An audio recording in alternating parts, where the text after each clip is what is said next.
চলো আজকে একটা নতুন রেসিপি নিয়ে চলে এসেছি। তো আজকে তোমাদের একটা বানাবো কাশ্মীরি ডিশ, চিকেনেরই একটা। তো চিকেন কান্তি রেসিপি। তো ওটার জন্য ফার্স্টে আমি নিয়ে নিয়েছি এখানে তোমার যে কোয়ান্টিটি অনুযায়ী আমি 1 কেজির বানাচ্ছি, ওই জন্য এখানে 4টে বে লিফ নিয়েছি, 5-6টা ক্লোভস নিয়েছি, এখানে 6টা মতো সিনামন নিয়েছি, ফেনেল সিড নিয়েছি 2 টেবিল স্পুন, 3টি রেড চিলি নিয়েছি। তো এটার একটা কাঠকলাইতে ভেজে এটার একটা ড্রাই মতলব একটা গুঁড়ো বানাতে হবে। তো তারপর চলো দেখাচ্ছি। আর এখানে আমার চিকেন ধুয়ে রেডি আছে, এই দেখো চিকেন ধুয়ে রেডি আছে এখানে। আর এটা করেছি কালকে, একটা রেসিপি দেখাবো পরের দিন একটা। তো চলো দেখতে থাকো। ফার্স্টে এটা গুঁড়ো করা যাক, দেন তারপর রেসিপিটা দেখাচ্ছি। আর ওটার জন্য আরও জিনিস যেগুলো লাগবে দেখিয়ে দিই একবারে। সেটা হচ্ছে এখানে পেঁয়াজ কুচু কুচু করে কাটা আছে, এখানে আদা আর রসুনের পেস্ট লাগবে, এখানে জিরে গুঁড়ো, ধনে গুঁড়ো আর কিচ্ছু লাগবে না, হলুদ গুঁড়ো রাখবে কিন্তু জিরে গুঁড়ো ধনেও লাগবে না। এই যে গুঁড়োটা হবে এটাই হচ্ছে এখন ইউজ করব। যেহেতু এটা কাশ্মীরি দিয়ে ঘি দিয়ে হবে, কাসুরি মেথি ইউজ হবে।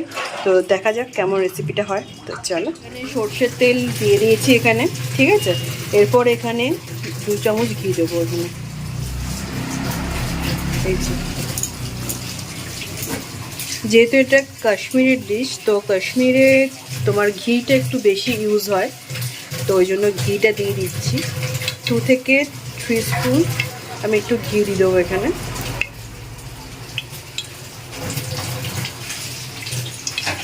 ঠিক আছে। এরপরে তেলটা গরম হয়ে এলে পেঁয়াজগুলো দিয়ে দেবো। এখানে পেঁয়াজের পরিমাণটা একটু বেশি লাগবে। দাঁড়াও, এই যে এখানে মোটামুটি প্রায় 8খানা পেঁয়াজ কাটা হয়েছে। তো এই পেঁয়াজটা পরে এখানে দিয়ে দেবো। তেলটা মোটামুটি গরম হয়ে এসছে, এরপরে আস্তে আস্তে দিয়ে দেবো।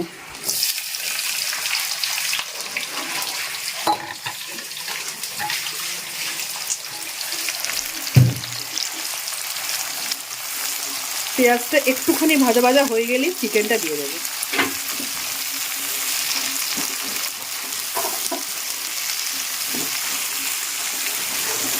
পেঁয়াজটা এখানে দিলাম, এখানে এবারে স্বাদ মতো একটু লবণ দিয়ে নিতে হবে।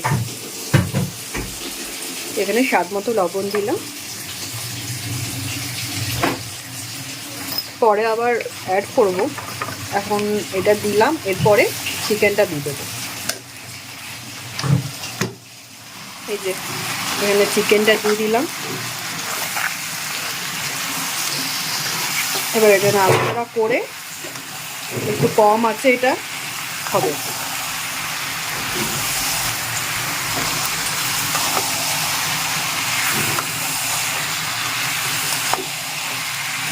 এখানে যেহেতু জিরে আর ধনে গুঁড়ো ইউজ হবে না, তো ওই জন্য এখানে এই মশলাটা ইউজ হচ্ছে, যেটা আমি কাঠকলা ভেজে রেডি করে নিয়েছি।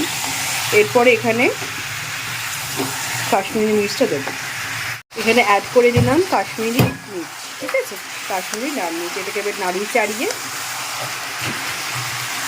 একটু আঁচটা কম করে এবারে এটা সিদ্ধ হবে, ঠিক আছে। আঁচটা এবার একটু কম করে দিচ্ছি। তো এবারে এটাকে নাড়ি চাড়িয়ে নিয়ে এবারে এটা নাড়ি চাড়িয়ে সিদ্ধ হবে। এরপর এখানে আদা রসুনের পেস্টটা অ্যাড করলাম, আর এরপরে ভাজা মশলাটা অ্যাড করব। যে ভাজা মশলা করে রাখলাম সেটা এবারে এখানে অ্যাড করে দিচ্ছি।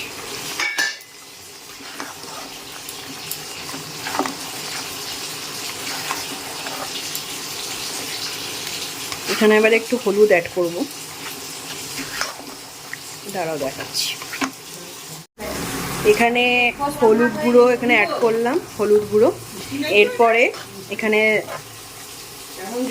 তোমার সিম করে দিয়েছি। এবার এখানে দইটা অ্যাড করব, দইটা একটু বেশি লাগবে, তো এখানে দইটা অ্যাড করব। এই যে এখানে এবারে টক দইটা এখানে অ্যাড করে দিচ্ছি। এখানে টক দইটা একটু বেশি লাগবে।